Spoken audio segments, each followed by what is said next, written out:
Bismillahirrahmanirrahim. Assalamualaikum warahmatullahi wabarakatuh. Insya Allah pada kesempatan kali ini Bapak akan menjelaskan secara singkat mengenai khutbah, tabligh, dan dakwah. Dalam Islam mempunyai sebuah kebiasaan yaitu memberi nasihat atau saling menasehati. Bentuk dalam memberi nasihat diantaranya yang 3 tadi. Ada khutbah, ada tabligh, dan juga dakwah. Apabila kita tinjau dari segi bahasa, khutbah itu artinya berbicara, ya, mengajak bicara. Yang kedua, tabligh secara bahasa artinya itu adalah menyampaikan, dan dakwah secara bahasa artinya mengajak. Orang yang khutbah sering disebut dengan khatib. Orang yang bertabligh sering disebut dengan mubaligh. Orang yang berdakwah suka disebut dengan da'i gitu. Jadi ada khatib orangnya, mubaligh, dan juga da'i. Tentu ini merupakan istilah yang familiar bagi kita, ya, tidak asing lagi mendengarnya gitu. Nah, selanjutnya kita akan bahas mengenai perbedaan antara ketiganya. Perbedaan yang paling mendasar di antara ketiganya yaitu khutbah itu ada di dalam rangkaian ibadah, sedangkan tabligh dan dakwah itu bisa di luar rangkaian ibadah. Artinya ada sebuah ibadah yang apabila tidak disertai oleh khutbah maka ibadahnya itu kurang sah, tidak sah gitu. Contohnya yang rutin itu khutbah Jumat, nah gitu. Lalu khutbah Idul Fitri, Idul Adha. Ada juga khutbah ketika sholat khusuf dan kusuf, yaitu sholat gerhana matahari dan bulan. Atau ada juga yang sifatnya sunnah seperti khutbah nikah gitu. Itu perbedaan yang pertama, bahwasanya khutbah itu ada di dalam rangkaian ibadah, sedangkan tabligh dan dakwah itu di luar rangkaian ibadah. Lalu yang kedua, bisa juga orangnya, ya, orangnya. Khutbah itu harus oleh laki-laki, ya, harus oleh laki-laki yang mempunyai ilmu mendalam mengenai keagamaan. Nah, gitu. Yang kedua, tabligh. Nah, kalau tabligh agak lebih luas lagi. Perempuan juga masuk, bisa laki-laki, bisa perempuan. Tapi persamaannya yaitu dari segi orangnya harus mempunyai kedalaman ilmu. Sedangkan dakwah lebih luas lagi cakupannya. Bebas mau laki-laki, mau perempuan, bahkan mau anak kecil pun sekalian, ya, sekalipun ilmu agamanya pas-pasan. Nah, sekalipun ilmu agamanya pas-pasan, itu bisa untuk berdakwah gitu. Lalu juga dari segi waktunya boleh, bisa juga. Kalau khutbah rata-rata khutbah Jumat apalagi itu durasinya mungkin 15 menit sampai 20 menit, itu standarnya seperti itu.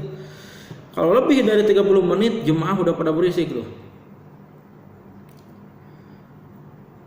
Nah, kalau tadi khutbah sangat singkat, selain singkat juga khutbah itu bahasanya sopan, ya, sopan, retorika, memakai retorika, tata bahasa yang baik gitu. Yang kedua, tabligh. Kalau dari segi waktunya, tabligh tentu lebih luas, lebih lama lagi daripada khutbah gitu. Kalau khutbah tadi cuma 20 menit, kalau tabligh bisa sampai berjam-jam. Maka kita sering menyaksikan, ya, acara tabligh akbar gitu kan. Dari ba'da isya bahkan sampai tengah malam masih berlangsung tuh acaranya tuh. Apalagi yang ketiga, dakwah. Tentu itu waktunya lebih lebar, lebih panjang daripada khutbah dan tabligh gitu. Lebih luas lagi gitu. Bahkan setiap perbuatan kita itu bisa dikategorikan sebagai dakwah gitu. Makanya kita harus bersikap yang baik ya. Bersikap yang baik. Lalu selanjutnya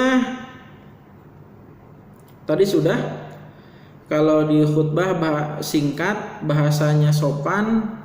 Kalau di tabligh waktunya lebih lebar, bahasanya juga. Oh iya, kalau di khutbah nggak boleh bercanda ya. Tadi kata Bapak serius kan, waktunya singkat, serius, penuh dengan retorika. Kalau di tabligh waktunya panjang, lalu juga bisa pakai retorika atau bisa disisipi oleh bercanda, ya, humor gitu. Kalau di khutbah jelas itu sangat terlarang. Begitu juga di dakwah, tentu karena dakwah lebih luas maka sangat fleksibel sekali gitu.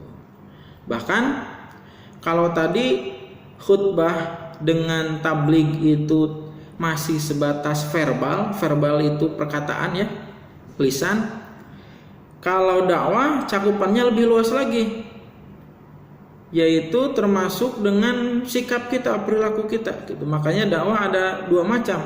Ada dakwah bil lisan dengan perkataan, ada juga dakwah bil hal, yaitu dengan sikap perilaku kita.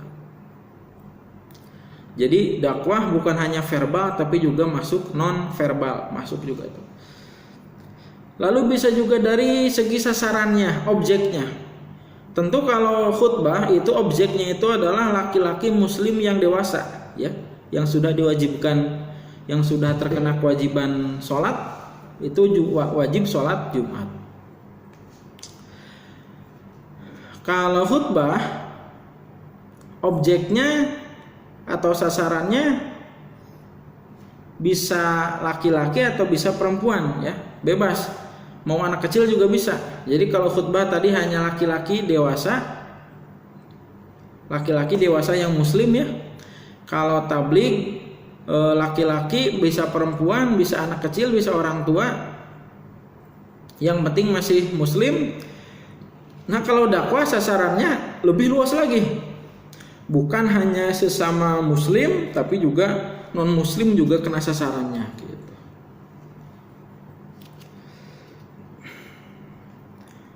Yang pertama kita bahas satu-satu ya secara singkat. Yang pertama di sini Bapak memakai buku LKS halaman 34 dan juga buku paket halaman 54. Yang pertama khutbah. Khutbah karena ada di dalam rangkaian ibadah, maka otomatis khutbah memiliki rukun dan syarat. Tadi Bapak ulangi, khatib pun itu bukan orang yang sembarangan, artinya harus memiliki kedalaman ilmu dalam keagamaan.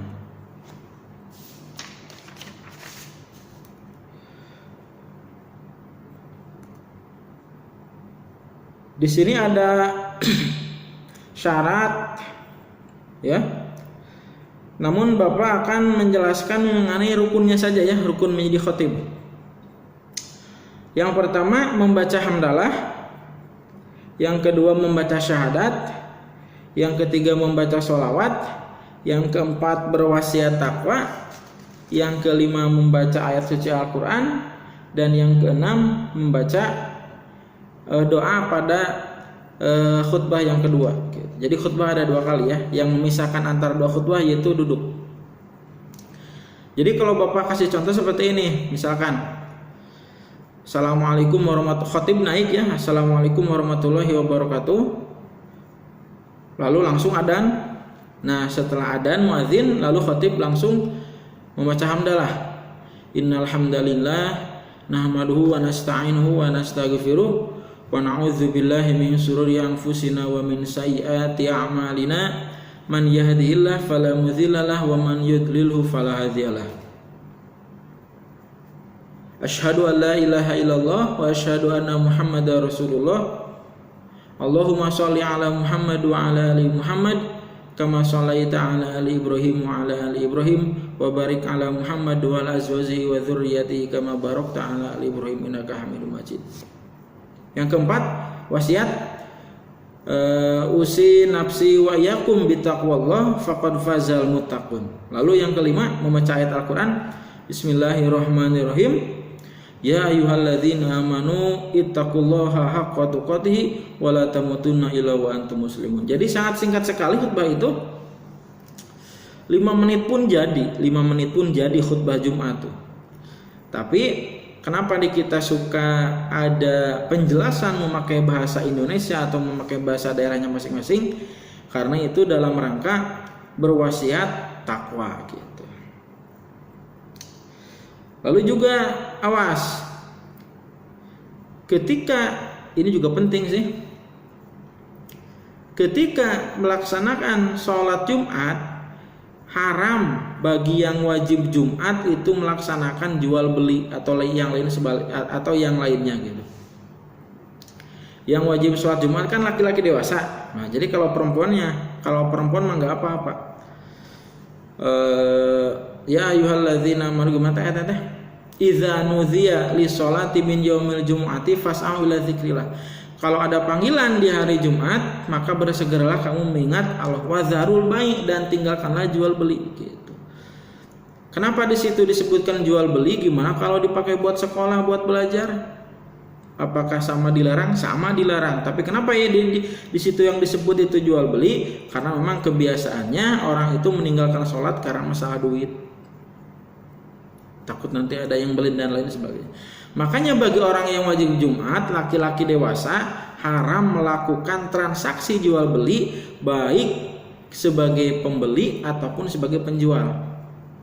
Tapi perempuan juga bisa kena dosa kalau dia menjadi pembeli kepada seseorang yang wajib Jumatan ketika proses Jumat gitu. Jadi ada seorang pedagang muslim laki-laki, dia nggak Jumatan.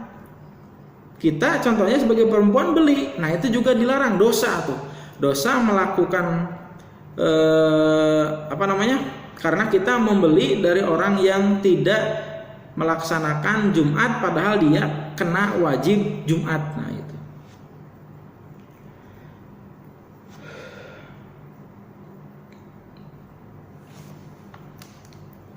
Lalu selanjutnya yang kedua yaitu mengenai tabligh. Tabligh tadi menyampaikan orang yang bertabligh itu namanya mubaligh.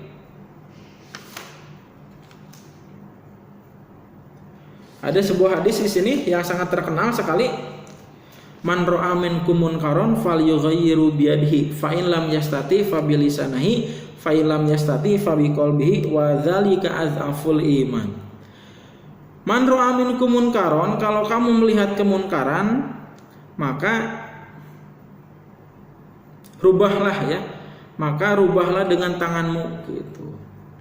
Kalau kita terjemahkan secara bahasa hadis ini ya, kalau jika tidak mampu maka rubahlah dengan mulutmu, lisanmu.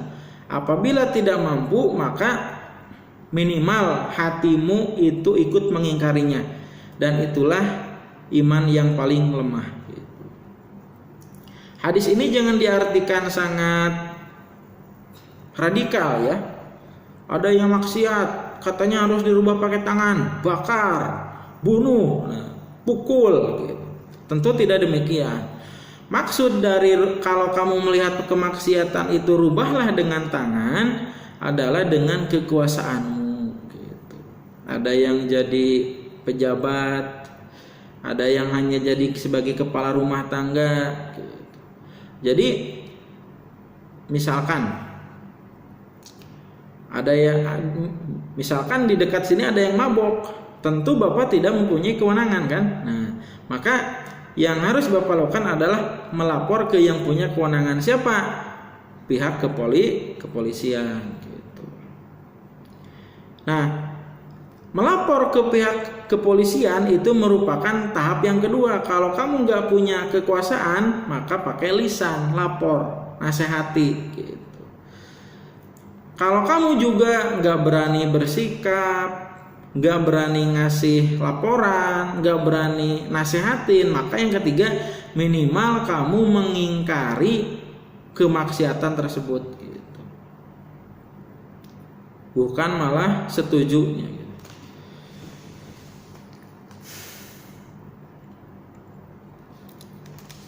Lalu dakwah ya, dakwah yang ketiga dakwah. Yang pertama ada di dalam Al-Imran ayat 104, wa takum minkum ummatun yad'una ilal khair wa ya'muruna bil ma'ruf wa yanhauna 'anil munkar wa ulaika humul muflihun. Dan hendaklah di antara kamu ada golongan yang menjadi menyeru kepada kebaikan. Jadi umat Rasul, oleh Rasul tugasnya dibagi-bagi. Ada yang menyeru kepada kebaikan, ya. Ada yang menyuruh berbuat ma'ruf, ada juga yang mencegah kemungkaran. Contoh yang menyeru kepada kebaikan bisa juga guru, ustadz, kiai, orang tua. Atau yang menyuruh kepada ma'ruf, contohnya pemerintah, ya. Dan mencegah kepada yang munkar, polisi, tentara. Nah, itu juga jadi ada bagian-bagiannya gitu.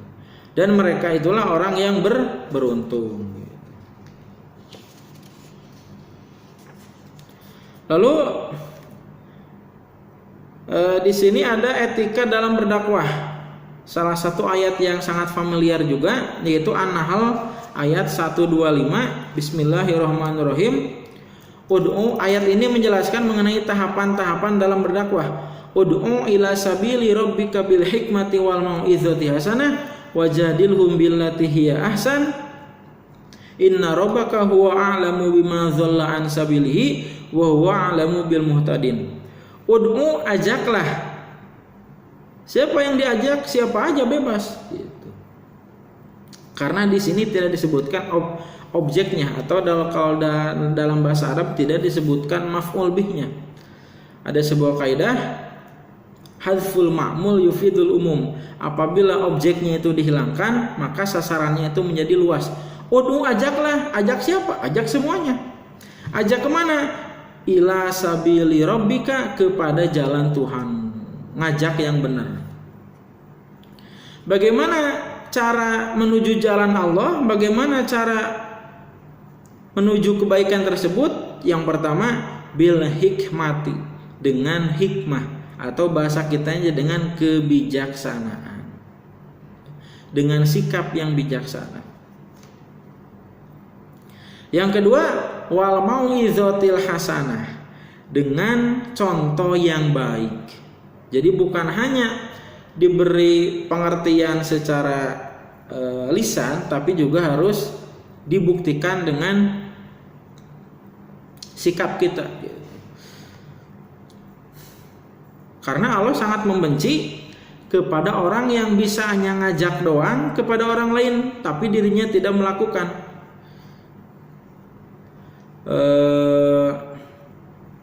Ya ayyuhalladzina amanu,